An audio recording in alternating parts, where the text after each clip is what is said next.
Alright, so welcome back to Wingspan. So we still have tons of brown cards. We haven't even gone over half of them yet. I think by the time we get through this video, we have gone through about half of the brown ability cards. So this is a nice big stack here, dealing mostly with food. So let's get started. So the yellow-bellied sapsucker here, when activated, you'll gain 1 invertebrate from the supply. So here's an invertebrate. You'll gain that for the supply every time you get to activate that. Pretty cool. The next bird has the same ability. The next bird has the same ability. And this one is basically the same, but instead of gaining an invertebrate from the supply, you'll get a seed instead. So that one also is a seed. Okay, and then this northern cardinal, instead of a seed, you're going to get the fruit with the same ability. Okay, now, one of my favorite birds, both in ability as well as just one of my favorite birds in the game. So, the green heron here, and isn't it beautiful? It's got red, it's got green, it's just a beautiful bird. Anyways, it's definitely my favorite species of heron, for sure. So the green heron here, when activated, you'll trade 1 food of your choice for any other food from the supply. Well, that's a really cool ability. Now, there's something to note. In this game, there is 1 free action, meaning a free action you can take whenever it's your turn at any time during your turn. You get to activate this free action where you get to exchange 2 foods of your choice for 1 food of your choice from the supply. This one is exactly the same, except better because you get to trade 1 food of your choice for 1 food from the supply of your choice, which is awesome. This comes in handy a lot. This is an awesome ability, and it's definitely worth playing, especially unless, of course, you just happen to have all the food you need. If that happens, then more power to you. And it's also an easy one to play as well. So it's just awesome all around, and it's got a pretty good amount of points, a little bit above mediocre for sure. So that's the green heron. And that's the only one with that unique ability as well. So there's no other bird that has that exact same ability. This one, the American redstart, is similar, but you're not trading. You're just gaining 1 food from the bird feeder. So this one, you can gain a food of your choice from the bird feeder, but you're only able to take what's available in the bird feeder. So for instance, if this was all there was in the bird feeder, you can take whatever one you want. You can take this one out for either a seed or a vertebrate, or you can take that one out for a seed.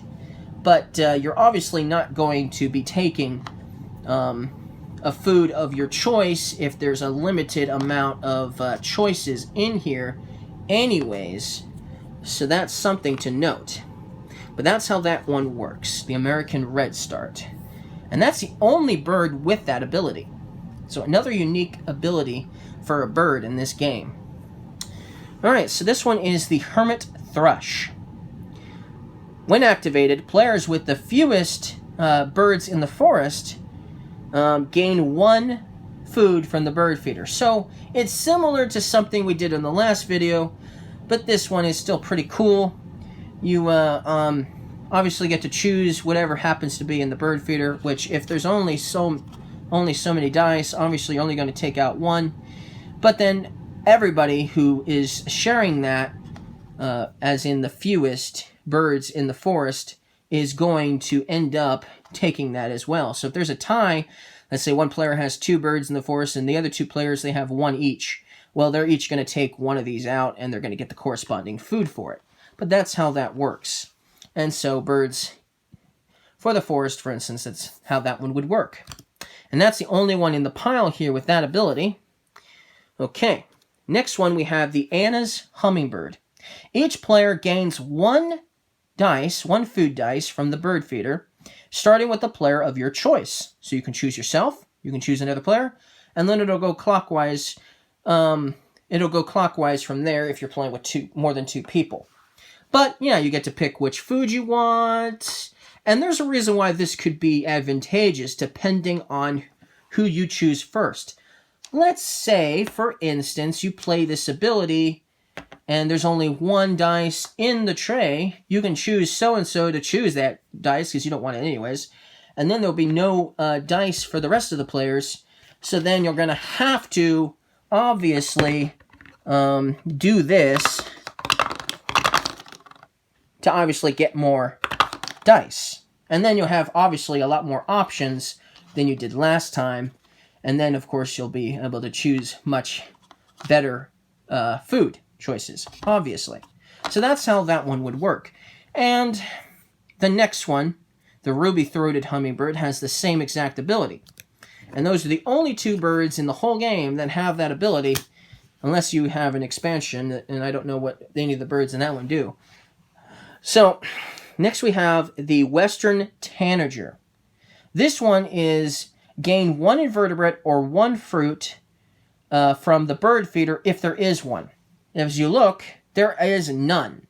So if you play this, you activate this ability, and there is none, which there isn't right now, you get nothing. But, sorry, you would get this. There is one invertebrate in there. So this is the one you would get. You obviously don't have a fruit in there, but if this was not in there, these are the only four in there, then you get nothing with this ability. So it's only if it's available. So here, let's make it available. Not that you would actually get to do this, but, as a demonstration, now it's available, so now you'd have a choice, obviously, when you play this ability, or when you activate it, I should say. And so the next one has the exact same ability as the last one.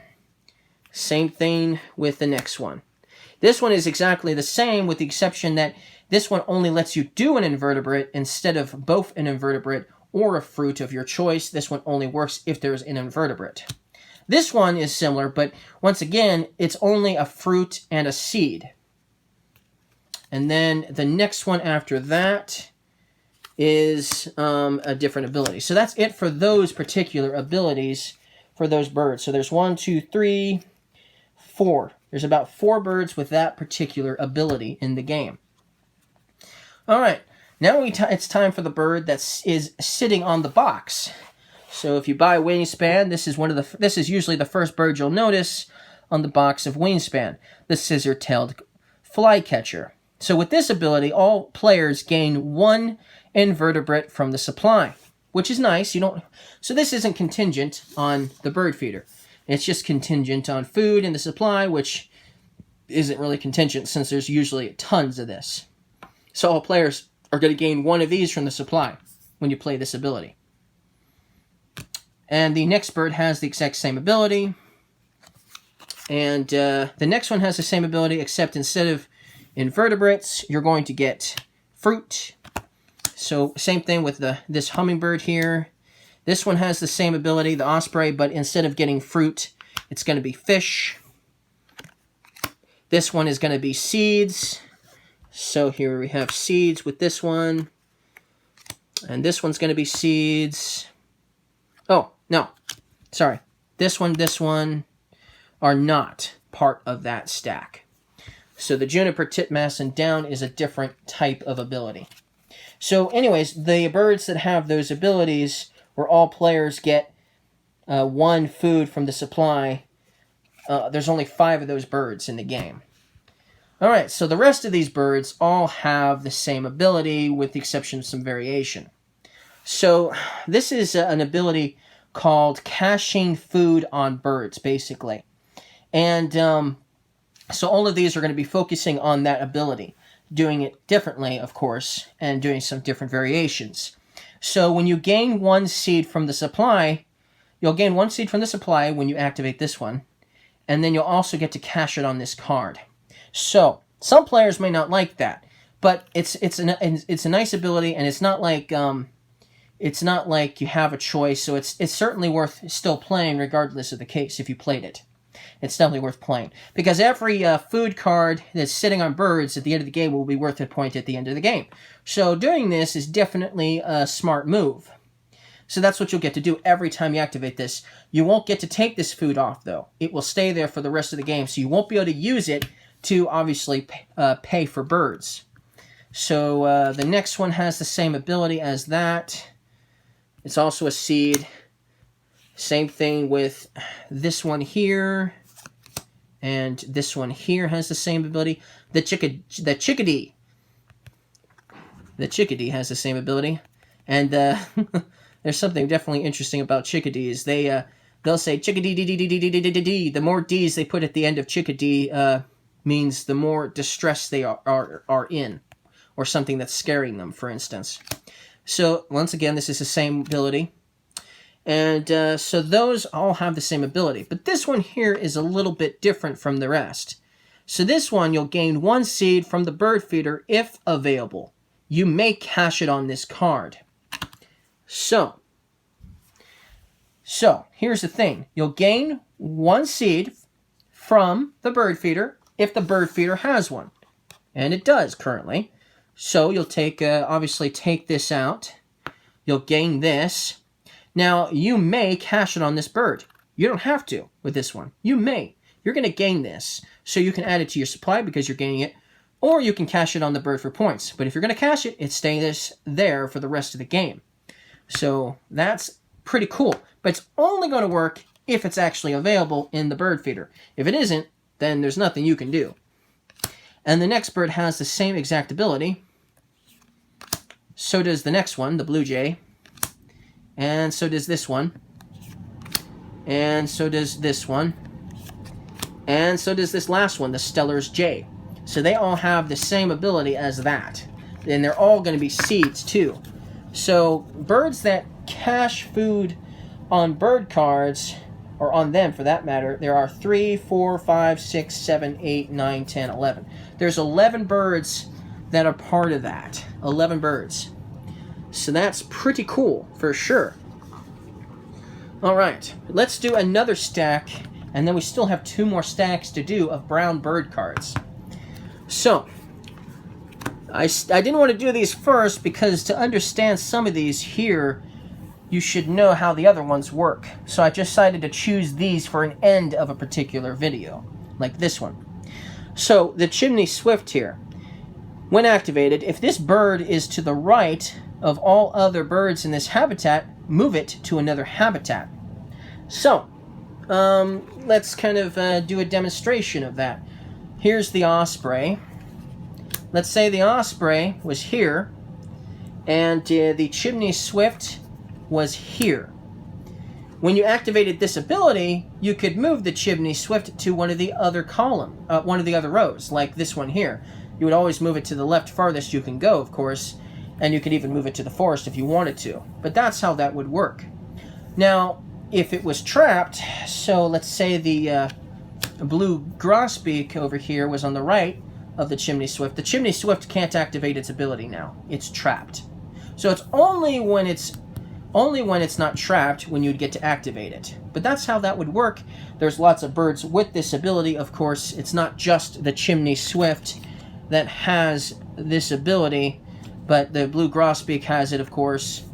So does this one.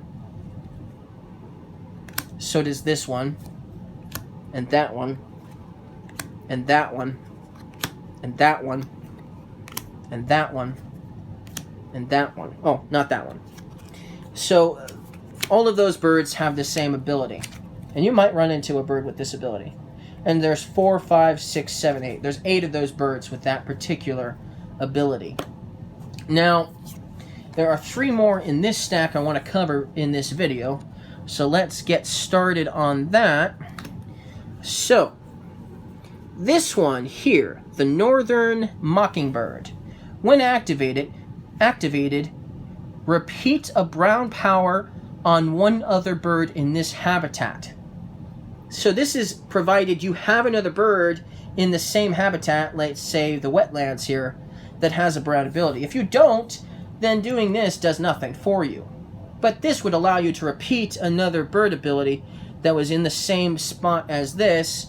So if this was here, and this was here like this, you could activate this one again, because you get to repeat a brown power on one bird in this habitat. So you could do this one, for instance. If it was over here, you could repeat this one, for instance, as a for instance. That's how that would work.